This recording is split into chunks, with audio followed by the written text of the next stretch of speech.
And I'm like, I think I just fell into the back rooms. I've fallen through reality. Some weird hand that comes around and some weird face that comes around the corner.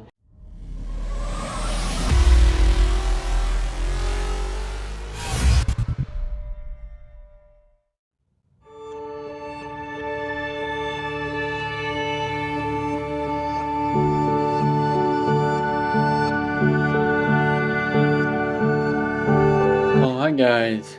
Good morning. It's currently 9:45-ish. I laid in a little bit longer than I wanted to, but that's okay because, you know, as I mentioned, I got to sleep like 2 a.m, probably a little bit after, and I still had my 7 hours of sleep, which I needed because I didn't sleep well Friday night, so Saturday night I needed it. But you know, all I've missed so far is like the opening ceremony thing for Sunday, just telling us what's on, and the Blockies panel is on right now, but there's a few panels that I want to go to, but I also kind of want to go to the Traders Hall just to see if there's anything that I didn't see. Probably not going to buy much, but we will see. So, let's go.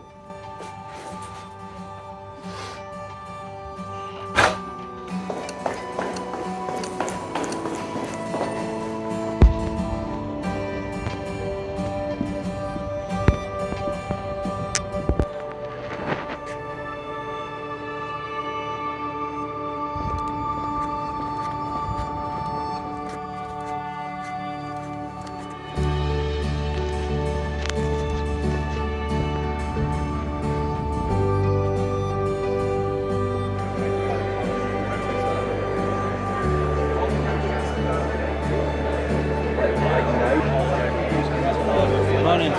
Morning, you alright? Yeah, are you in Nick's line? Morning. Oh, Alex.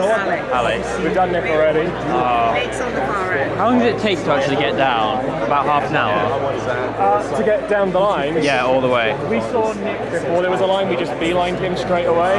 So I want to go to the panel at 11, but I feel like if I queue now, it's going to waste time and I'm not going to... Yeah, we want to do Libary as well. So we're probably going to do this. yeah. I stupidly spent more money.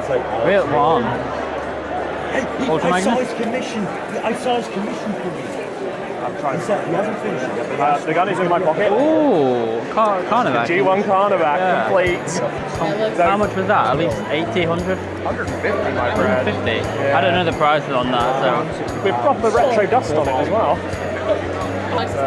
Have you seen the Ultramagnus cosplay? No? It's, Are we talking G1 or? IDW there. Oh, so cool. I know. Okay, I need to go get a photo in a bit. I am probably going to prioritise panels and guests today because I need to get my stuff signed, so I'll probably like wander around. Hi. Hi, how's it going? I'm good, how are you doing? Yeah, very good, thank you. Good. You enjoying the convention? Yes, yeah, it's Nice. been brilliant, really good. That's awesome. I got some items if you want my signing though. Yeah, of course. I brought, last year I brought volume 1 and 6, which were like Target 7 and 6. Okay. And I thought it'd be cool to round it off with the last volume. Okay, If you yeah. don't mind signing it. No problem. Like, probably on that blank page, if that's alright. Sorry? On this blank Yeah, page, of course. that's okay. Yeah. No problem.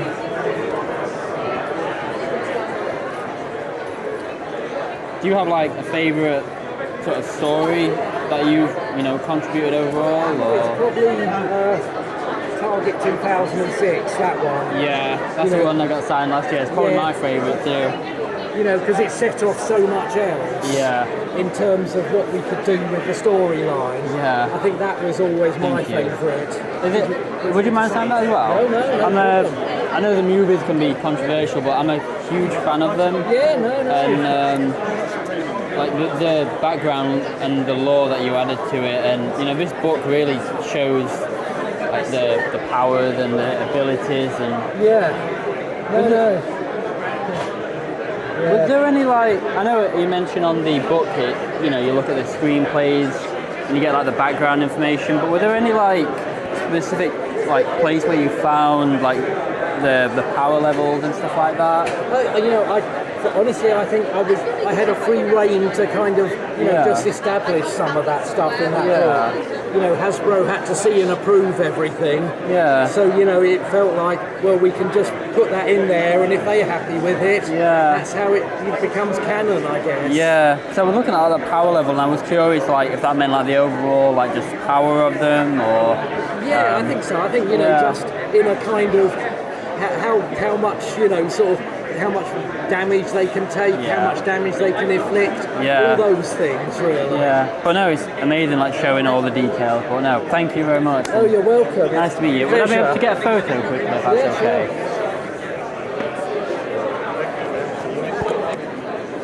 Sure. Met Simon Furman.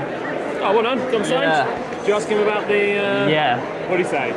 Okay, so we got that one signed there. Nice. Good signature. Yeah, and then this one he signed above Megatron's head. So he said he obviously had all the access to the screenplays and like the background information and stuff. Basically said he didn't have he said he kind of had a bit of free reign with it, where he could not put what he wants on it, but he had like the freedom to do stuff with it, and that's how it became canon. But he thinks the power level is like how much damage they can take, how much damage they can give out. So generally like a power level overall. But it's still interesting. Oh, fair play. It explains why they're so wacky, I guess. That he kind of had the frame say, oh, I think this, I think that. Yeah. But it still kind of confused me how Megatron's a power level 5 and Optimus is 10. Unless, like I say, it's based on The Matrix or... And later on, when he was fucked up. You know, but then the timing of the book doesn't make sense. Well, this was only Revenge of the Fallen, so unless it was at the end of the movie, when it nerfed. After he's basically him completely screwed over. Yeah. So I don't know, but can I ask you a favour? Yeah. There's an Ultra Magnus on this desk in front of us with the Transformers station. Yeah, I really want to know what it is. That one? Yeah, go. Let's have a look. Bring it over. Let's have a look. I don't know what it is. I have no idea which one it is. New Age, maybe? Maybe New Age, I'm priced out today. I just brought a J1 card back. Oh, right. Nice. Yeah, so that one just I'm probably going to try and go and meet another guest before it gets crowded, but yeah, I'll see you soon. Hi, how are you? I'm good, how are you? Yeah, good. Nice to meet you. Nice to meet you too. Nice. Just wondering if you wouldn't mind signing your book. Yeah. I really like the shock value in it, because when I first read it, obviously, you know, Strong Arming from Robots in Disguise, obviously that was quite a kid-friendly show, and I was like, okay, Strong Arm's going to be safe, because it's child-friendly. But he's the last bot standing, so he was never going to be safe. No. What's your name? Daniel, yes. I wanted to say as well, obviously, you know, with your work on the Wrecker stories and everything, I actually do my own film for Transformers. Oh wow! And I've got one planned called First Stand of the Wreckers. Oh yes, please. And it's basically a team of early in the war, inexperienced Autobots to put the Wreckers together for the first mission, and a lot of them are overconfident. And then the reality of war hits them, and then they all certain characters will be shocked and Good luck with it. Thank you. It's all written. It's 80 pages, I think. Oh wow, okay. Going to be a lot of filming, but yeah. But it sounds like it's obviously the sort of thing you enjoy, though. So I do all YouTube and stop motion and everything. That's awesome, Dan. Thank you. Best of luck. Thank you. Would you mind if I had a picture quickly? Thank you. Away and involved in what would become the Armada, the Unicron trilogy? Well, I was at the time, I first started working for Dreamwave on War Within, so I was sort of up and running with them and just happy to carry on with that, to be honest. And, you know, the G1 book was running. It had writers, the Armada comic came out, also had a writer, and I was quite happy just to be in my little War Within world, which was fine. But then, hey. Well, when I was in college, I had to do a 1-month work placement. So around that time is when Dreamwave was still around, producing comics, and that was something that I was interested in. Originally, I was trying to do a work placement for ILM, but my teacher talked me out of it because he's like, "Oh, you have to find like housing or something down there too." So I was like, "Okay, fine, whatever." What was the overall goal you had with Energon? I mean, I think, you know, as I said in one of the panels yesterday, as soon as you can get Unicron into a story, I'm at my happiest. so it was always building towards this. You know, the 6 issues that didn't happen are very much the reawakening of Unicron. Hi, how are you? I'm good. I'm just going to put my sticker on. I've done 2 more of these, and that's that. Down to the last ones. Yeah. These are all the ones from previous years, aren't they? Yes. So last year, earlier. These are new. Okay. Are you here for my talk on Friday? About you don't remember it because it was incredible. But no. I think I was in my hotel room because I missed a lot of Friday. Oh no, don't worry. Yeah. So, do you want me to tell you what this is? Or you heard about it? Yeah, I think I caught the last bit because you were saying like the history of like Transformers and that's right. So it's 2 things. It's a history of the beginning of the brand and how it declined and how it's cancelled, and then it's the history of the origin of organised fandom, fanzines, fanfic, conventions, and we go through. You know, it's the old zines. Oh wow! And just the first botcons and stuff. So it's a kind of social cultural history. It's a limited edition because it's expensive to make. But that's new. And then before your time. And then these are new for 25. Very detailed, annotated, complete scripts, early drafts. My first solo story and the beginning of one UCI. Nice. One of my friends went to the Minicon in Manchester. He actually picked me one of those up, and then he got you to sign it for me. Oh right, okay. So I think it's just those 2 I don't have. How much are they? That's 40. Yep. And that's 25. 25. Yeah. I get those. Are these the scripts as well? The actual. Just £5 each for that. It was as sent to Alex and IDW at the end of season 1 episode. The only other thing we haven't discussed are these, which are a little cheaper. These are just 20, and they're a complete story. They're Elegant Chaos. I got those ones. Oh, well done. Because I met you a couple of times, and I don't know if you remember, I was the one who did like the stop motion and stuff. Oh yeah. I was the one on Instagram who sent you the link. Sent me the link, didn't you? Yeah. I did look at it. I'm sorry, it was fantastic. Oh, you saw it? I did. I was really impressed. I'm just very bad at ever replying to them. Oh, don't worry. I imagine you get like hundreds of like DMs. So. But the amount of work that they've clearly gone into it. Yeah. Fantastic. Did you like see like any particular part or like 10 minutes of it? Just curious, like if you. I didn't see the whole thing. That's okay. But I saw enough to be impressed by it. Yeah. I don't know. I just wouldn't have the coordination or patience to be able to all the forward thinking to do it.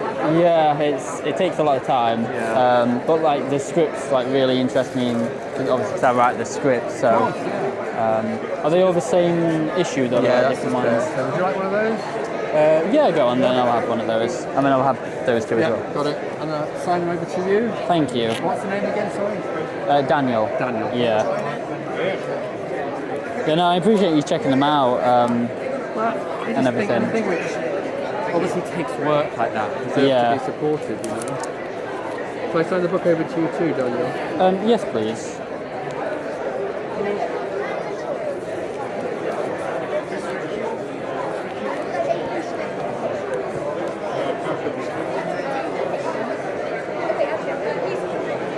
Right, so that's 40, 60, 70. You take cash? Yeah.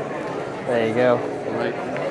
There we go. Thank you very much. It's great to meet you, and see you next time. Hopefully. Yeah, hopefully I'm here next year. So Brilliant. Thank you very much. Thanks a lot. Thank Bye. you. Cheers. See you.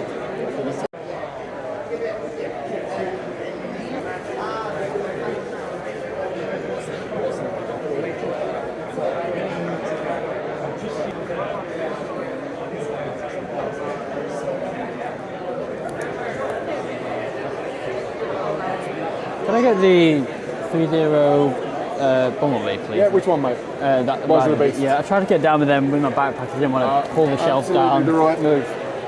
Yeah, I got the Optimus yesterday. So I could only, like, obviously with it being expensive, I could only afford one. And then my parents phoned me this morning, was like, oh, if you see anything like under 200, you know, get it for Christmas. And I'm like, well, is it just say so. It's under 150 as well. Yeah. Bargain.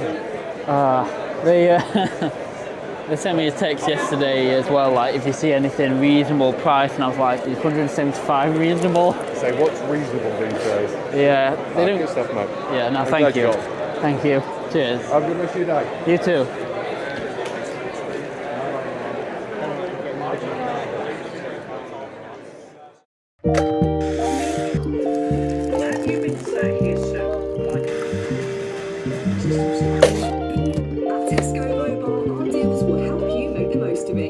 It's time to make the flip to the new Samsung Galaxy Z Flip. So, in the game, if you had have said no deal, took one more box, that's all you need to open. Number 10, and although you might not be leaving with as much as you could, the money you have, £801 to do everything you want. £6,321. Alright guys, it's currently 3:05 in the afternoon. The dealer room closes in 55 minutes and I really want to meet Neil, Sophia and Alex. So I haven't met those yet. I've really wanted to meet Evan as well, although I didn't kind of meet him in Cineworld, but yeah, their queues have been pretty long all weekend. It's been very difficult to actually speak to them. And because I'm in this hotel, it's a bit of a job to walk back and forth, and I feel like it takes the social aspect of it out. You know, you're not going up and down the floors in the lift to meet, you know, people in the dealer room, then back to your room, then you go into the bar. Here it's more like you've got to make an effort, not in a lazy way, but it does feel like you're taken out of that social aspect, and the only time you socialise is, you know, during the hours of TFNation, whereas it kind of feels like you've been taken out of that, if that makes sense. By the time I get down there, it's going to take me 10 minutes, so it's probably going to be like 45 minutes left, but we'll see. But yeah, let's go and see what we can get for the final hour.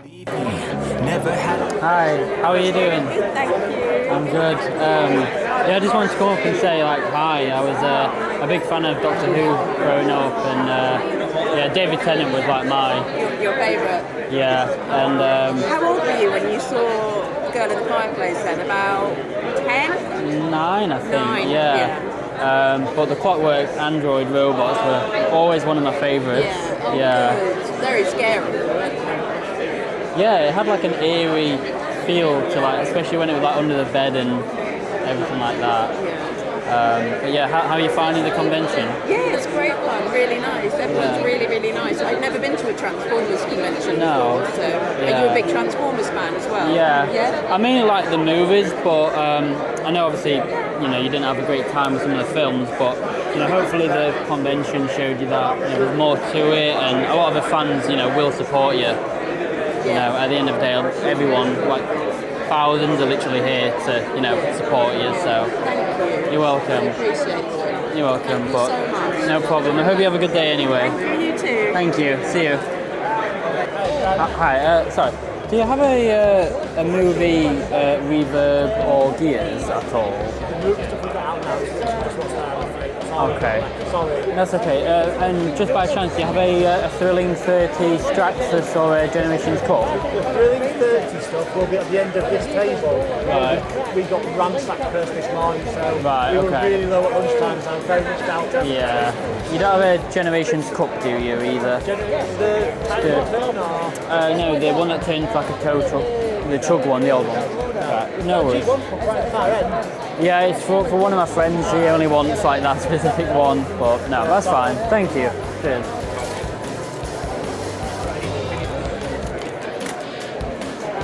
Just that loose figure. It doesn't have a price on it.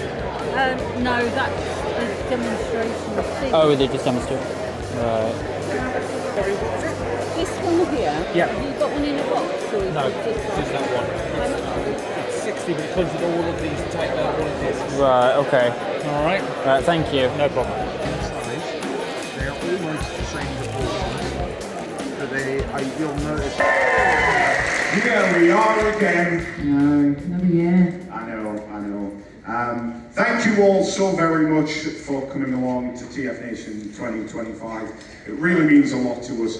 We do have, however, quite a bit to get through. That's it. Now it's time for one last thank you. Just like our guest said, we want to thank each and every one of you, and as a result, Billy will be standing at the door to greet and thank every single one of you.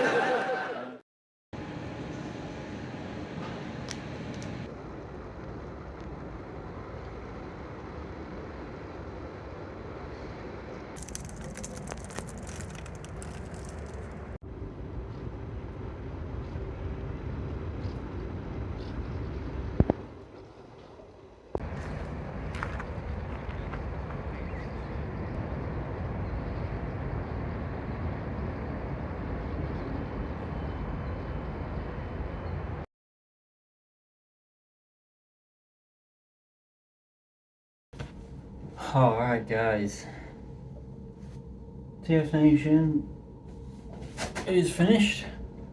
I got myself a takeout vegan margarita pizza. Funnily enough, this is the only thing I'm really unboxing this year. This is the regular size and I'm hoping it's not too big. This is the same place that Harrison's parents took me to in 2023 to get the pizza, so that was very nice. Gosh, they have stapled this. Yes, you can have your pizza, but you'll bleed to try to open it.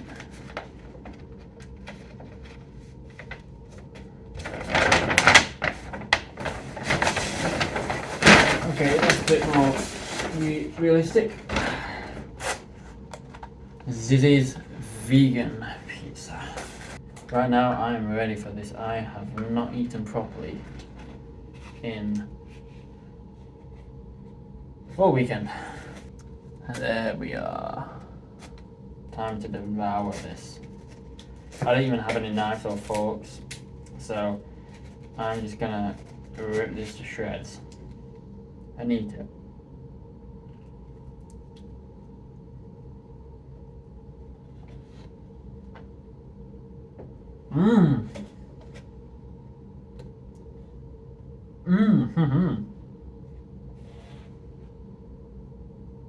That's some good vegan cheese right there.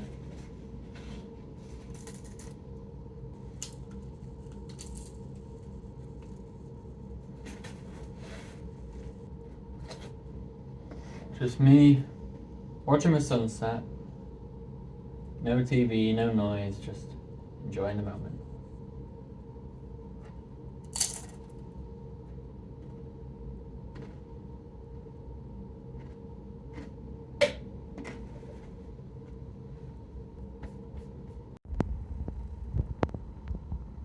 Oh, would you believe me if I told you I just devoured that pizza?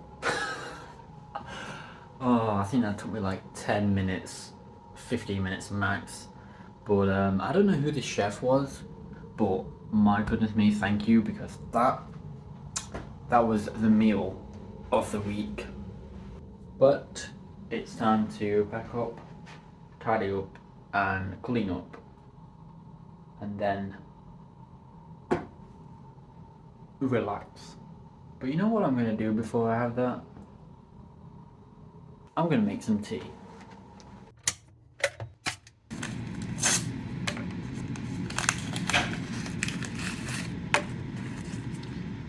I'm just gonna make sure I have enough coffee and tea for the morning.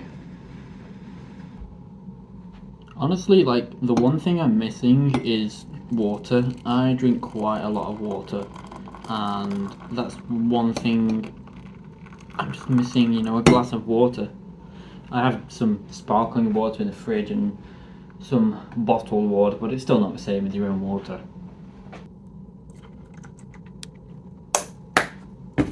Now, while I wait for this tea to cool down, I'm gonna have this sparkling water quench my thirst. Sparkling water.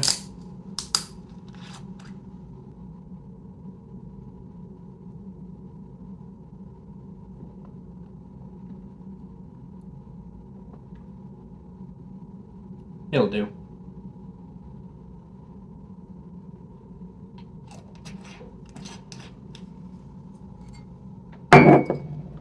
Now before I tidy up, I want to show you my haul. Ignore the pizza bag. So normally I get lots of figures, and by lots probably like 10, 15 most. And I usually spend between 100 and 150, 200 most. This year I didn't really get much, but what I bought was for quality, and it was I bought less. You know, less is more in a sense. So what I got? So I got this 3D printed Decepticon throne. Didn't really want to get the one with Coronation Starscream because I don't want to pay the leader class price, and I've always wanted this for like stop motion, so that's pretty cool.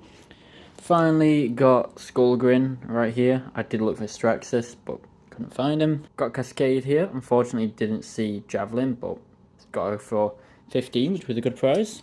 Got myself an Armada comic. Don't have this one. Have most of the run, but didn't have this one. And then TFNation gave us all this VHS case with a few paper inside. My friend Promise84 gave me some free stickers.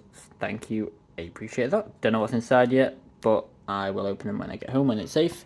And we did the trade of the New Avengers Transformers for Regeneration 1, Volume 1. Then from James Roberts, I got one of his scripts from More Than Meets the Eye. So, pretty cool. All that was just, well, I got these on the first day. That's the only thing I really bought today for myself. But this was my main purchase, so again, less is more. I got a 3-0 Prime. Then we come into what I am kind of getting for Christmas. So I got the Thunderclash comic, another piece for James Roberts, another one here, and then I pretty much got the entire run of the Energon comic. So I got issue 21, 24, 25, 26, 27, 28, 29, and 30. And I will hopefully be getting 31, 32 that TFNation are printing in the Minicom. The rest of the Energon I own at home. And then for my big Christmas present, that's going to go away, I got 3-0 Rise of the Beast B. I was in two minds between this one and that one. I decided to get that one, but I got a discount on this one as well, which was pretty cool. Now as for the stuff that I got signed, unfortunately I didn't manage to meet Neil. I wanted him to sign just right here, and then with this DVD as well, there wasn't really much room to sign him here. I brought it just in case, but this was the main one I wanted. Then I met Nick. He was really cool. He signed the book. Then I met Simon Furman, and like last year, he signed Volume 1 and 6, and he signed Volume 100. So that's pretty cool. Then Simon also signed my movie universe right there, besides Megatron. Then I went and saw Alex Milne, and he signed right where his name is there. So just in a review on what I thought, this was the quickest TFNation ever. First time I came, that went quick. Last year went fairly quick as well. I felt a bit more breathable last year because I think because it's a Friday, I didn't have a great time. I think it dragged a bit, which made the weekend feel a little bit slower, but this year's just flown by. I met Sophia Miles. She was the main guest that I wanted to meet, but I did want to meet Neil and I wanted to meet Evan. Fortunately, didn't meet either of them. However, I did go to the Edit 1 at Cineworld, so I kind of met Evan in a way. And then after the closing ceremony in the corridor, who happens to pass by Neil and Evan, I was in two minds whether to approach them or not. However, I decided not to. That was because they were talking about flying back. So I didn't want to intrude on any conversation they were having, any travel plans they were making. That would have been incredibly rude of me, in my opinion, for me to have done that in that situation. So, you know, I was lucky enough to be in the same place, same time, a few times, and although I didn't have the true opportunity I would have liked to go up and speak to them, I still had been with them. I shared their energy, so that's good enough for me. I am content and I'm happy with that.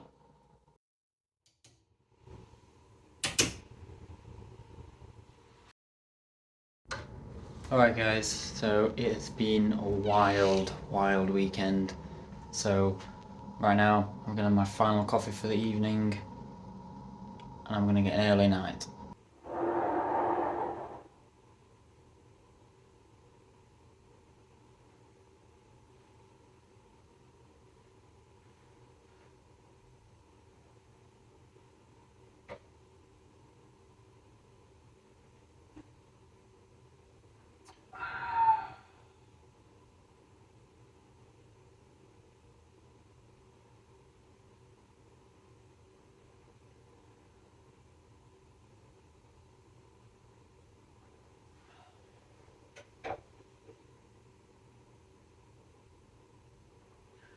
My real problem right here is getting 3-0 Optimus Prime home. I wouldn't have this problem if I wasn't an idiot and bought 3-0 Bumblebee. Everything fits in the case, sort of. Besides my 3D printed Decepticon throne and 3-0 Optimus. I brought, before you say anything, I brought a carrier bag to carry some stuff in if it didn't fit back in the suitcase or the bags. So I came prepared. However, the bag is not big enough for the 3-0 box, so I'm left with that conundrum. Do I buy another bag, a bigger bag, to get 3-0 Optimus Prime home, or do I carry him through the streets of Birmingham? You know what's funny? I am not a comfortable person sometimes with chairs. I fidget a lot, and I know I'm fidgeting on this, but that's only because it swivels. But this chair right here, the curves on it, oh, and it's got like a nice angle on it as well. It's tilted backwards. This is one of the most comfiest chairs I've ever sat on.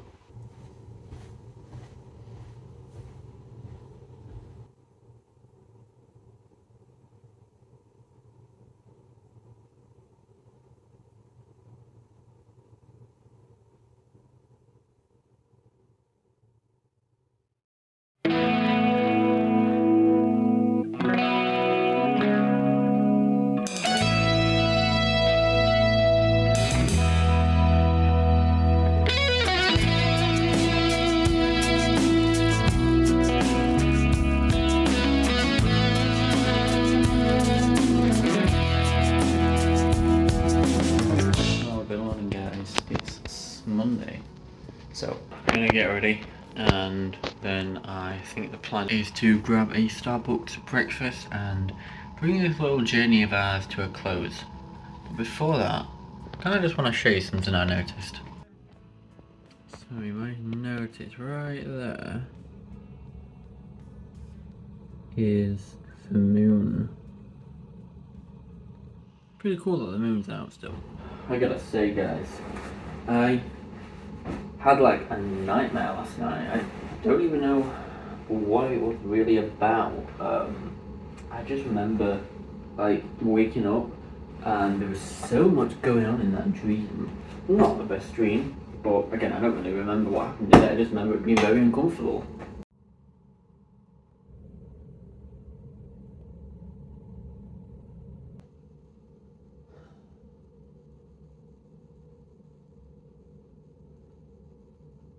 Alright guys, do I have a story for you?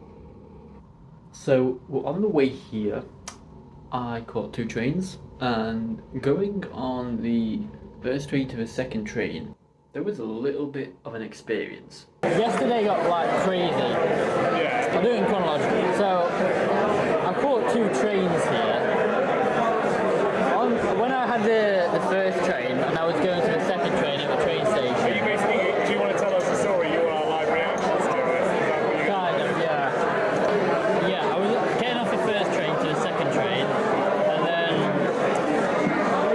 when I was in the train station, this was like, you know when someone comes out your peripheral vision and you don't even see them and they take completely by surprise? This woman comes up to me with a kid. This woman kind of blindsides me. So she comes from the side and tries to grab my attention. And basically she has a child with her, probably 7, 8, 9 years old. And she basically has this note that she shows me. And it says, "Hello, my name is whatever. I am from this country and I have no money to buy food for my son." So it's something along those lines. Instantly I'm like, this is strange. Obviously I don't like, I'm all for charity obviously, and I don't want obviously the kid to starve, but you know when someone in your gut like tells you it's not right, something's not right. She asked me for change and I'm like, no, sorry, because I'm like, it's not, there's something wrong there. And also, I don't carry patch these days either. Yeah. So I try and like go away, and she don't pull me back. She like carries on the conversation, like draws me back in, trying to get money off me. So I'm like, no, sorry, I can't. No, I don't have anything. And then she's like, can you give me some money and come and buy some food for my son? Now, what happens was, immediately I am suspicious. Now, don't get me wrong guys, I am all for charity, for helping people out. That's a big part of my personality. But you know when something in your gut tells you something is not quite right? That's what was happening in my gut. So basically what I did from there was, I kind of just said, no, sorry.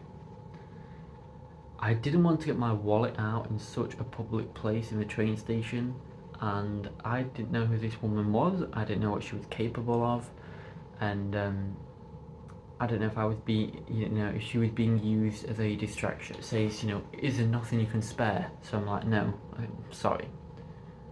She pulls me back again and says, can you take me and my son and buy us some food? So at this point I feel bad already, but I feel even worse. And again I'm like, no, sorry. So about a minute or 2 passes and something just doesn't sit right with me. Now I did tell the woman, I can't help you, but if you go to customer services, they might be able to help you. They could, if she's financially struggling, phone the police who can make a referral, get her that support. So I tried to give her some professional advice with that. Now, what happened next was I went to one of the Network Rail employees, told them what happened. And they say, oh, we're aware of the woman, she comes here all the time, she's part of an organised crime group. So I'm like, no way someone in an organised crime group approached me. So she likes frauding people out of money. That's mad. Yeah. So, hang on, they know about her? So yeah. They're not doing anything? So they said the British Transport Police were made aware, so they know about her. Yeah. And he said he'd radio security to let them know what's going on, that she was there. Yeah. So this woman could have been trafficked over here, she could have been smuggled over here. This woman with the kid, might not even be her kid. Now, I just felt bad, even though what she's doing technically is illegal. She is probably a victim herself of many horrendous crimes, and I don't even want to imagine what her kid is going through, if it was her kid, regardless if it's her kid or not. And I don't really want to know what that child was going through, because if that was her kid, that kid will have seen his parent probably arrested and been through so much trauma that a young child of that age should never go through. So I do feel bad for both of them, but I feel especially bad for that child because that child has no power in that situation. And if you're wondering why I feel bad for the female, she is probably being forced to do that. There's probably people outside watching her. That's sometimes how these things operate, and yeah, it's... So whether the police attended, I don't know, but yeah. So that's story number one. So the second story, basically, you may want to grab some popcorn. I've put my HUD up for maximum creepy Grim Reaper effects. Okay, so basically what happened was around 10 PM I wanted to go to the gym, which many of you may have known by watching this vlog. Just like to tie myself out, then go to the shower and then go to bed. So I can't remember if I had my phone on me or not. I followed the signs to the gym and I went down these stairs which led me to the Spa Leisure Centre, the gym. Now, what I didn't know is that there's two access points to the gym. There's the main one which is available 24/7, and there's a back door that goes to the spa only, and that door is locked unless you have a key card. Obviously I don't have the key card. So essentially what happens is I walk down these stairs and I go through the double doors from the stairs. To my left and right are two doors. One of them is locked and one of them I haven't opened yet. The door right in front of me, opposite the stairs, opposite the double doors where I came from the stairs, that is the back door to the spa, which again was only accessible with a key card. So the door I just came through from the stairs shuts behind me, and I don't realise that it is a key card door as well. You may see where I'm going here.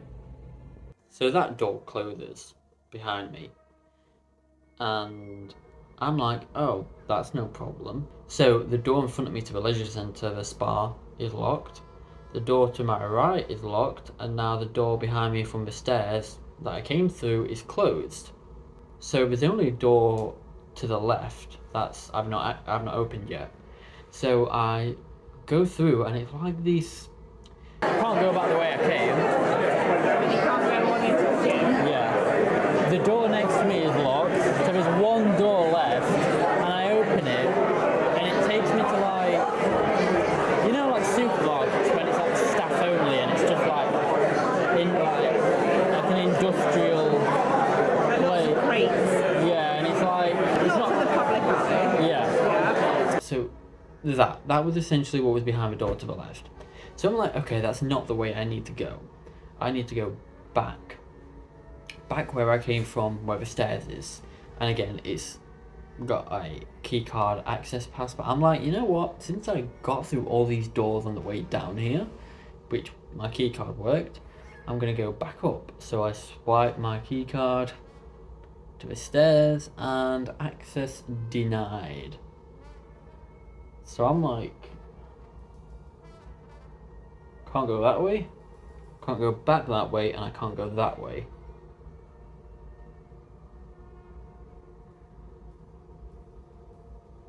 The only place that's going to lead me out of here is this industrial corridor for staff only. And the only other option is waiting like 7 hours until staff come and find me when the leisure centre opens. But 7 hours is probably like not even long enough. So where did that leave us? I take the industrial corridor.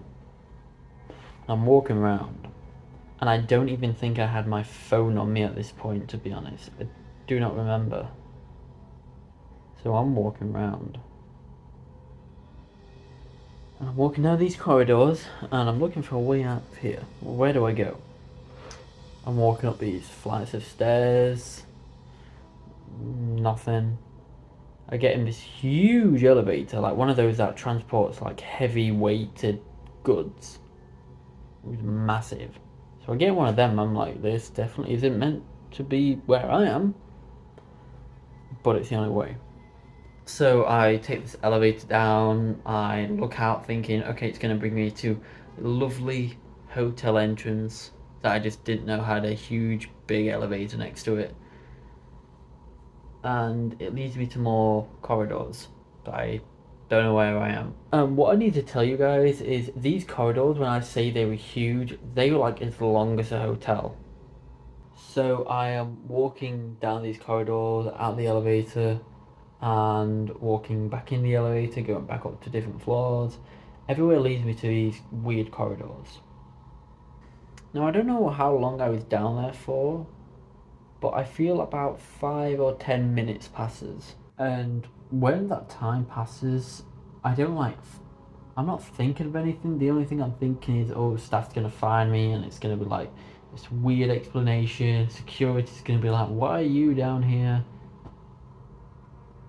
And about 5-10 minutes passes, and I'm walking up this other corridor, and I go up this staircase, and I'm like, yo, this is pretty creepy. It's a bit eerie.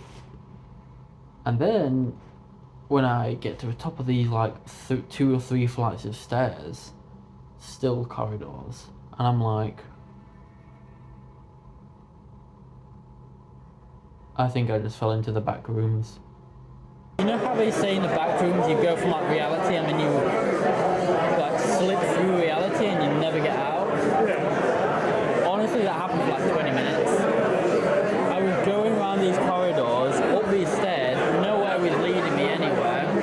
It was leading me to like dead ends. There was one bit that I could like get out, but I couldn't get out because it was locked. So I'm literally going up like the stairs, using this elevator that's taken me to other floors that look exactly the same. And then there's no staff about. And then like the corridor is as long as a hotel. So you know how long Resorts World is? That's how long each corridor was. There's like signs, there's green signs on the wall saying like safe zone. So I'm like, okay, I'll follow the green signs. It doesn't take me anywhere, it just loops back around. I'm like, how do I get out? So I'm walking around for like 20 minutes trying to get out.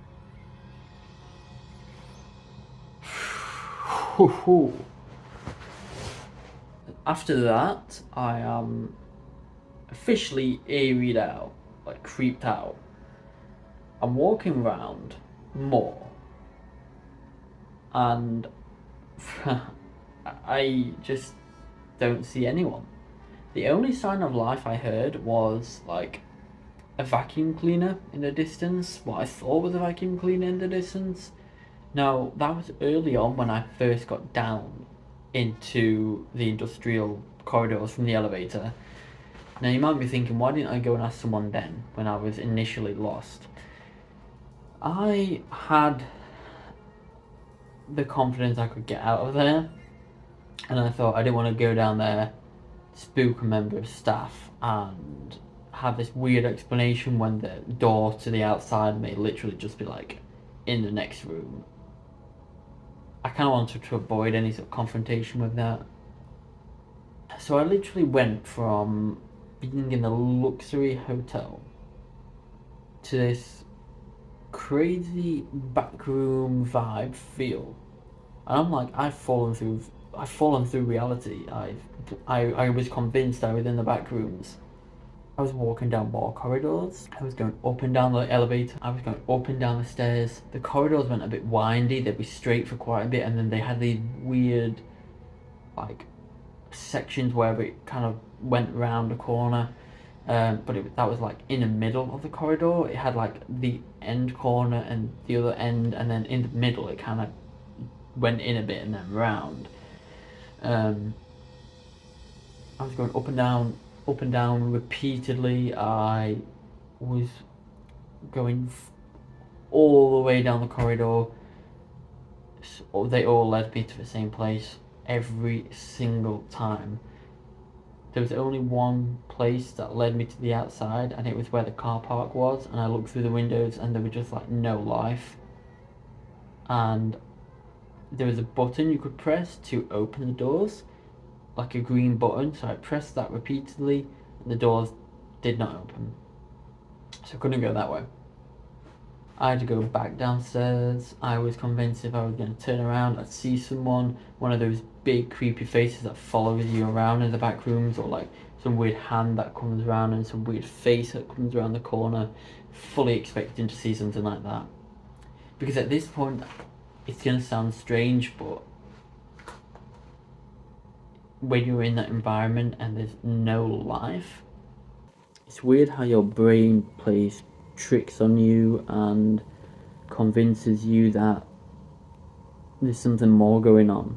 Now at this point in our story, it was just like 10-15 minutes of me just exploring the back rooms, as I'm calling it. And like I said, I don't even think I had my phone on me, so I couldn't record any of this if I wanted to. And I was looking around and there were like no security cameras at all. So one, I didn't feel monitored by security, like they didn't even know I was down here. I could have been anyone. And second, they weren't monitoring me, so they didn't know I was down here, so they couldn't come and help me. But it had that weird I'm watching you vibes. There were these signs that I saw right at the beginning that said safe zone, I think, safe zone. And they were green signs with arrows.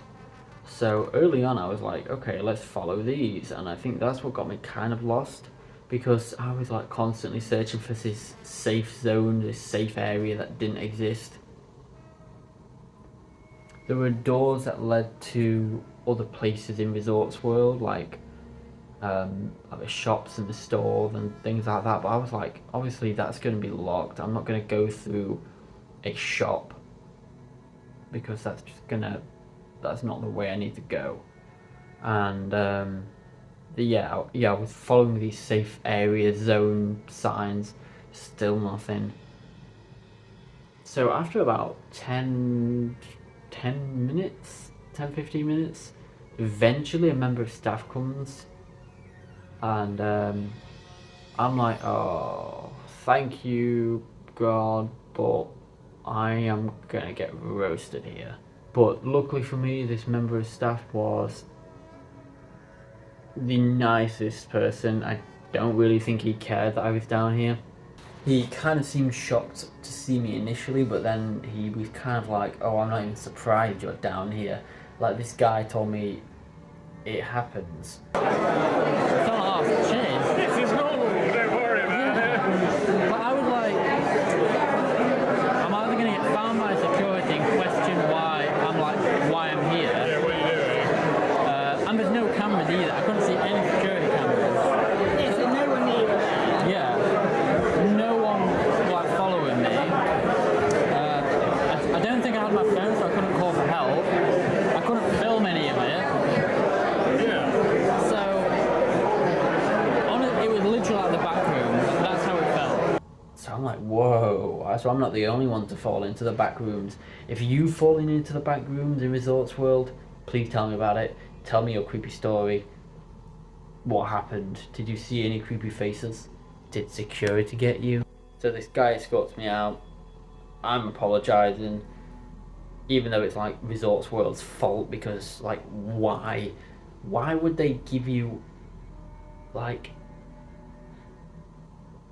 why would they give you a route that you have access to which you have no way of coming back from? So yeah, the guy was like, don't worry, it happens. And then I get out of there and I go to the gym, and that was one of the weirdest experiences and most eeriest experiences I've probably ever had. Now don't get me wrong guys, there was nothing paranormal going on here, but the sheer vibe, the sheer appearance and the unsettling nature really drove home like just the whole Backrooms. I've always found the Backrooms a little unsettling, but this was like real life. And I think the fact that it didn't appear like the Backrooms in the sense of it wasn't like an office or a school with like carpets, it was just like an industrial place. For me initially, it was like leading me in and bringing me into a false sense of safety that I would be able to get out of here, and then I didn't even recognise the danger I was in. I didn't recognise how lost I was and how much of a position I was like putting myself in there. But I got out of there to tell the tale. Did I? Maybe this version of me isn't the same version that I went in. Maybe who you're watching right now, the version of me that came out, isn't Transformers 5000 at all. Just someone who looks like him, speaks like him, acts like him. For the camera. But when that camera goes off,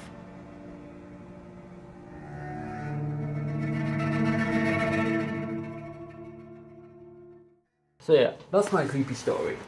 But guys, before you say, oh, it's just a story that actually happened, like, I just couldn't document it because I don't even remember if I had my phone on me, and my priority right then wasn't filming, and if I was filming, I think it would look more suspicious. I was filming in an area that I didn't need to go. I probably would have been questioned a lot more, but that just, yeah, that was a creepy thing that happened to me. And then I went to the gym and just utterly destroyed my body.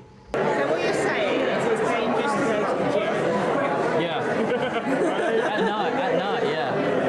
I was just going to say, I can't believe, that's just absolutely, you can't believe that happened, right? No, but Howell's World is like obviously a big building. It's like, the elevators were here, there were like stairs on both sides, and the corridor was like winding in all these weird directions on like 4 or 5 floors. Couldn't get out. Weird though, right? Because,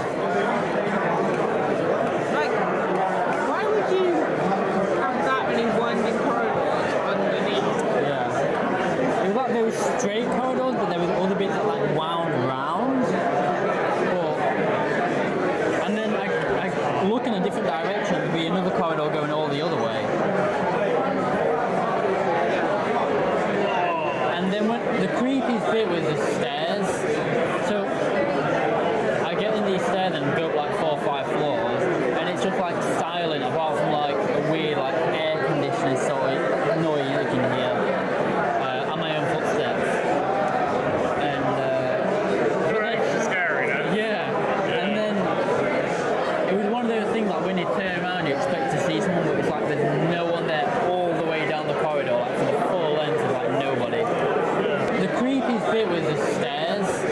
So I get in these stairs and go up like 4 or 5 floors, and it's just like silent apart from like a weird like air conditioning sort of noise you can hear, and my own footsteps. And it's scary, no? yeah. And then it was one of those things like when you turn around you expect to see someone, but it's like there's no one there all the way down the corridor, like for the full length of like nobody. You basically scared the crap out of yourself. It was so eerie, yeah. It was, like, there was nothing there, but it was just so eerie that it was like... You were expecting to see something? Yeah, probably the weirdest experience I've had like in a while. While you were on your own in a hotel. Yeah. Just before TFNation. Yeah. Just when you want, no? Yeah. And then I get We back... don't get that over here in the Hilton. No. And then I go back to my room after I've done my gym, and I'm like, okay, this is crazy. I just need to have like a decaf coffee, because there was a coffee machine that I've been in my room that I've been eyeing up all day. And it's like 12 o'clock at this point. I'm like, I just want a coffee. So I start making it, and then the machine just like won't work on me, and I'm like, I'm having my coffee. Yeah. I would like to decompress now, please. Yeah. Yeah. And the coffee machine just flooded the side with water.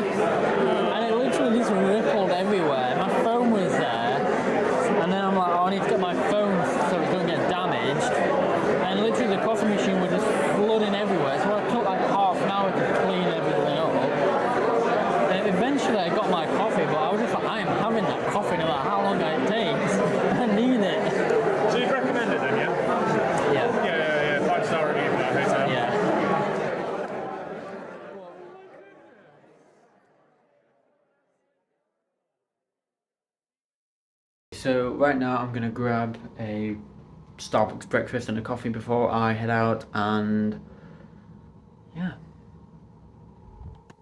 let's go, guys.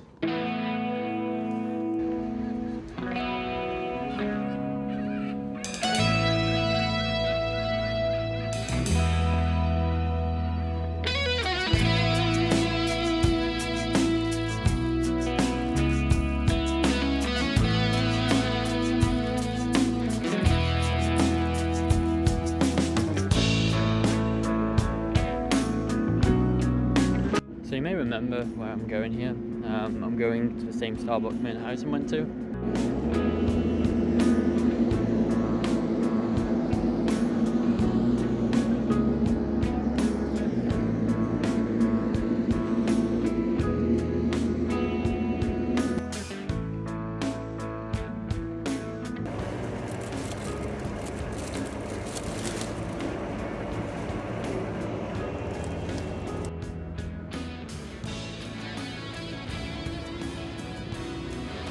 So I got myself an oat cappuccino and another sausage sandwich.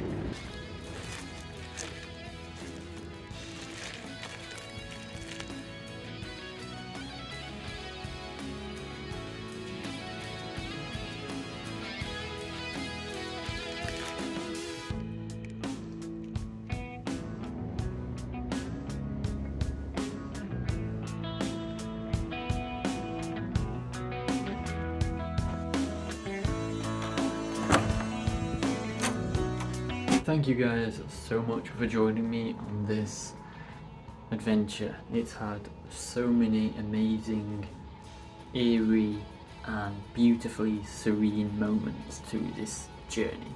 I always feel like TFNation is a little bit too short. I always find it could do with an extra day just to spread the panels a bit and allow people in the dealer room to see some panels that they want to see that they otherwise miss. I missed a few that I want to see this year because I was in a line waiting to meet a guest, or I was just, doing something else. And there's a lot of stuff that you want to have to flick between, but I feel like either breaking it up, splitting it into an extra day would be more expensive, but would be a more beneficial overall experience. This weekend has flown by, but I have really, really enjoyed myself. So thank you for joining and watching this experience and coming along with me on my travels. Don't forget to like this video, share it with others in the community, subscribe, follow me on Instagram at Transformers5000, join the Discord link below, and until next time.